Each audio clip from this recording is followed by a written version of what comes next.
네, 아파트 투자 열풍이 결국은 수도권 또는 지방까지도 열풍이 몰아붙였습니다. 그런데 이제 공급량이 좀 늘어나고 또 특히 대출 규제로 인해서 거래량이 축소가 되니까 지방부터 가격이 내리기 시작하는 것 같습니다. 특히 세종시 이쪽 부분에서 이렇게 동탄으로 올라오는데 다행히 동탄 같은 경우에는 분양이 수백 대 1에 거쳐서 어떻든 분양이 돼서 나름 부동산 경기가 일부는 살아있다 이렇게 보시면 될 것 같습니다. 제가 누누이 말씀드리는데 과거 1997년과 2008년 부동산 팔아 제꼈던 사람들 그분들이 지금 가장 우울하고 힘든 시기인 것 같습니다. 지금 이 부동산 경기는 대출 규제, 또 엄청난 부동산 규제, 그리고 공급량은 지금 현재 엄청 부족한데 인위적으로 좀 조정되고 있는 분위기이기 때문에 조정만 좀 받고 가지 않겠느냐. 그래서 조정이 어디까지냐. 저는 한 7, 8% 정도 조정이 될 걸로 보여지고 많게는 10%까지 있겠지만 그 정도까지는 힘들겠고 한 7, 8% 정도 조정받고 다시 갈 거라고 생각하고 서울의 아파트 시장 좀 믿고 가셔도 된다 이렇게 말씀을 좀 드렸습니다. 오늘 또 역시 저의 생각은 변함이 없습니다. 그런데 아파트 값이 올라도 너무 많이 올랐죠. 그러다 보니까 재개발, 재건축 시장에 대한 관심이 많이 늘어났습니다. 그리고 특히 빌라 시장 또 빌라에 대한 재건축, 재개발에 대한 기대 이런 부분들이 많이 일어나고 있습니다. 그런데 많이 현금 청산이라는 용어로 인해서 투자를 하다가도 불안해서 못하는 경우가 있습니다.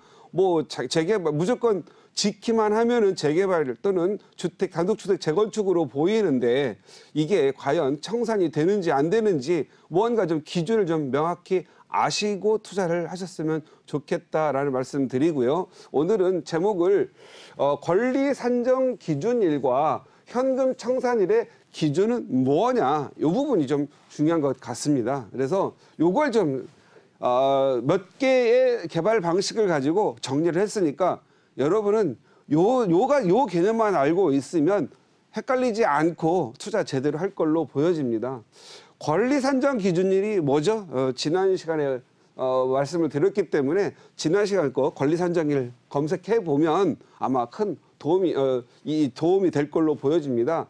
권리 산정 기준이라는 것은 어떤 한 지역에 재개발, 재건축을 하는데 신축 다세대 또는 구축 단독 다가구 주택을 지분 쪼개기를 해서 전환 다세대를 만드는 경우가 있습니다. 그래서 입주권 숫자를 늘리죠. 그렇게 입주권 숫자를 늘리면 결국은 세대 수가 많이 늘어나죠. 그러니까 일반 분양분이 줄어들고 조합원 수가 많이 늘어나기 때문에 전체적 주민들에게 피해가 갑니다. 그래서 이런 악의적인 쪼개기를 하지 못하도록 하자. 그래서 이 권리 산정 기준일이 정해지면 그 이전까지 준공이 난 것에 대해서만 입주권을 주어라라고 해서 권리에 대한 산정 기준일, 그러니까 권리 산정 기준일이라는 의미는 즉 입주권을 주느냐 안 주냐의 기준일을 정한 거죠. 그래서 권리 산정 기준일이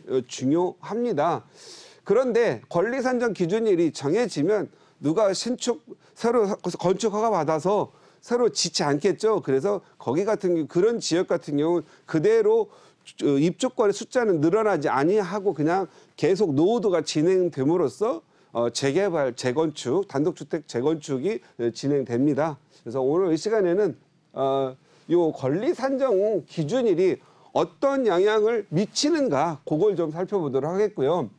권리 산정 기준이 정해졌다고 해가지고 모두 현금 청산되는 건 아니죠. 현금 청산이라고 하는 것은 내가 이 다세대 주택을 하나 보유하고 있는데 그걸 매입했을 때 보유한 사람으로부터 내가 매입했을 때 조합원의 권리, 입주권이죠. 입주권이 승계되느냐 안 되느냐. 그러니까 조합원의 권리가 승계되지 않으면 현금 청산이 되지 않습니까? 그래서 이 입주권을 내가 승계받을 수 있느냐 없느냐의 기준일과 권리 산정 기준일과는 별개죠. 이게 같은 건 아닙니다. 그런데 이게 같다라고 생각하는 부분이 있죠. 그건 왜죠? 공공재개발, 공공개발에서 도심 공공주택 재발이나 뭐 공공주도 개발 여기에서 권리 산정 기준일과 현금 청산일을 일치시켰던 거죠. 그러니까 지금 현재 많은 분들이 헷갈려 있는 거죠. 그래서 그 부분을 정리하자라는 겁니다. 개발 방식에는 뭐 여러 가지가 있습니다. 뭐 도정법에 의해서 이번에 우리 올해 9월 20일에 생긴 오세훈 시장이 만드신 거죠. 신속통합기획개발, 또 원래부터 있었던 역세권 재개발 또는 성남 신흥 1구역이나 수제 1구역에 있는 민간 합동 공공개발, 뭐 여기 민간 합동 공공개발 여기도 포함됩니다. 합동. 요것도 민간 개발이죠. 원칙은 공공이 아니죠. 그래서 여기에도 거기 들어갑니다. 그래서 우리 시청자님들은 판단을 앞으로 하실 때 민간이 하느냐, 그냥 공공이 하느냐, 요것만 좀 나눴으면 좋겠어요. 행동의 주체가 건물을 짓는 사람이 LH도 지을 수 있고 뭐 SH도 지을 수 있잖아요. 그러나 사업의 시공사가 SH나 LH는 될 수 있지만 사업의 주체는 민간이죠.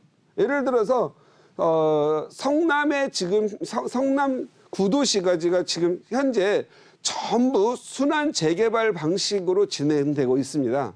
그런데 공공이 참여하고 있죠. LH가. 그래서 민간인이 LH에 위탁을 해서 진행을 하고 있습니다.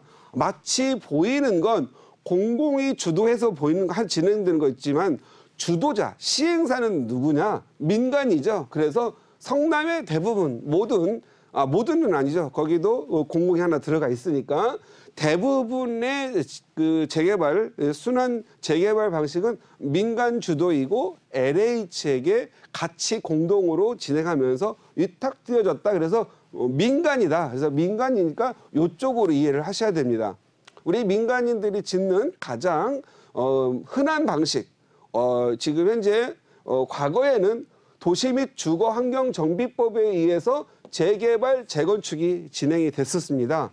재개발, 재건축에서의 권리 산정 기준일, 입주권이 주어지느냐 안 주어지느냐 하는 그 기준일은 기본 계획을 수립 후에 정비구역 지정 전에 고시를 합니다. 그래서 지자체장이 권리 산정 기준일을 정해서 이 입주권이 자격이 있다 없다 싸우지 말아라고 지정 고시일을 정합니다. 그래서 그날이 권리 산정 기준입니다. 그래서 이건 재개발과 재건축을 같습니다. 그러면 이때 이후로는 신축 사업이라든가 지분 쪼개기라든가 건물과 토지를 분리해서 입주권을 만드는 작업들을 멈추게 되는 거죠.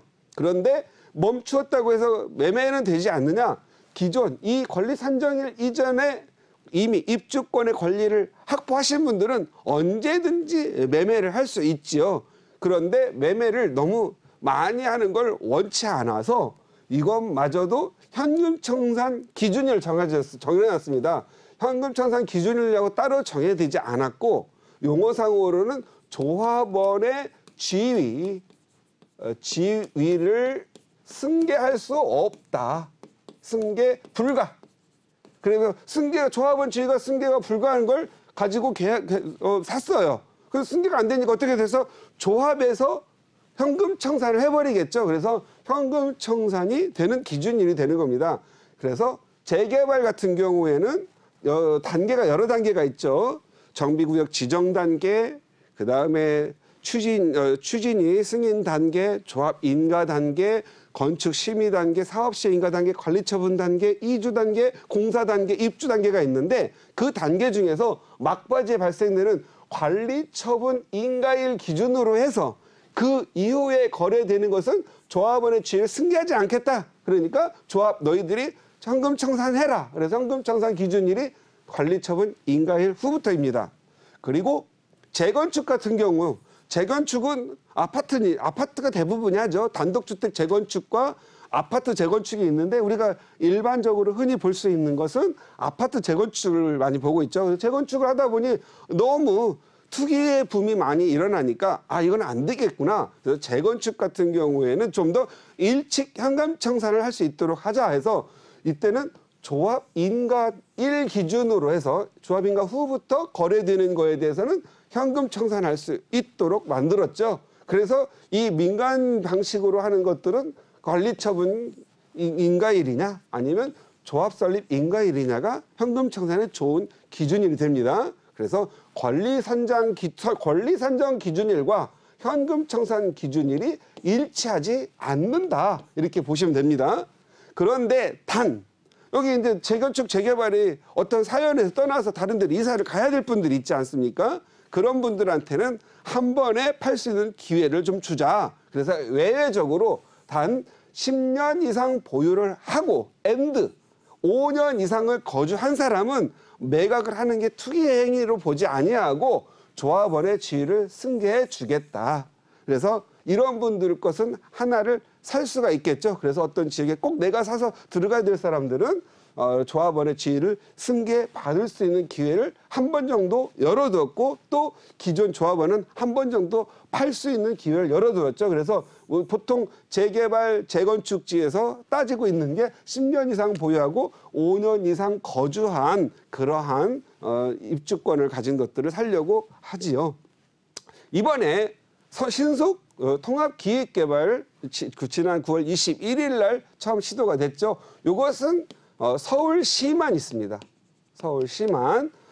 여기 이 신속통합기획개발 방식도 도정법과 같은 재개발, 재건축 방식으로 진행이 됩니다. 그런데 신속통합기획은 사업이 좀 빠르죠. 도정법은 좀 늦다. 그래서 서울시가 공급량이 지금 서울에 너무 수요는 많고 공급량이 없으니까 좀 빨리 진행을 하자. 그래서 도시 재생하는 지역들도 할 수 있도록 허가를 해줬죠. 과거에는 또 주거환경 정비 구역이라든가 그다음에 도시 재생 구역은 이미 페인트 칠하고 길가 좀 닦아가지고 몇십억씩 투자를 했기 때문에 안 해줬어요.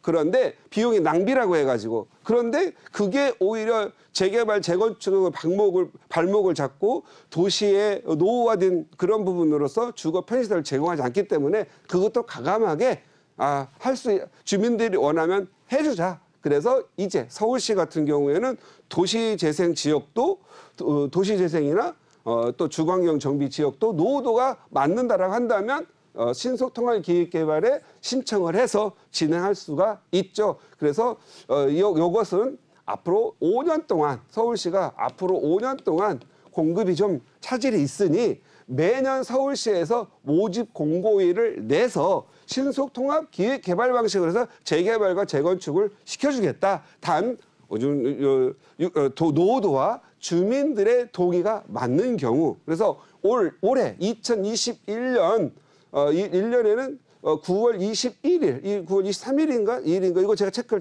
잠깐 잃어버려가지고요.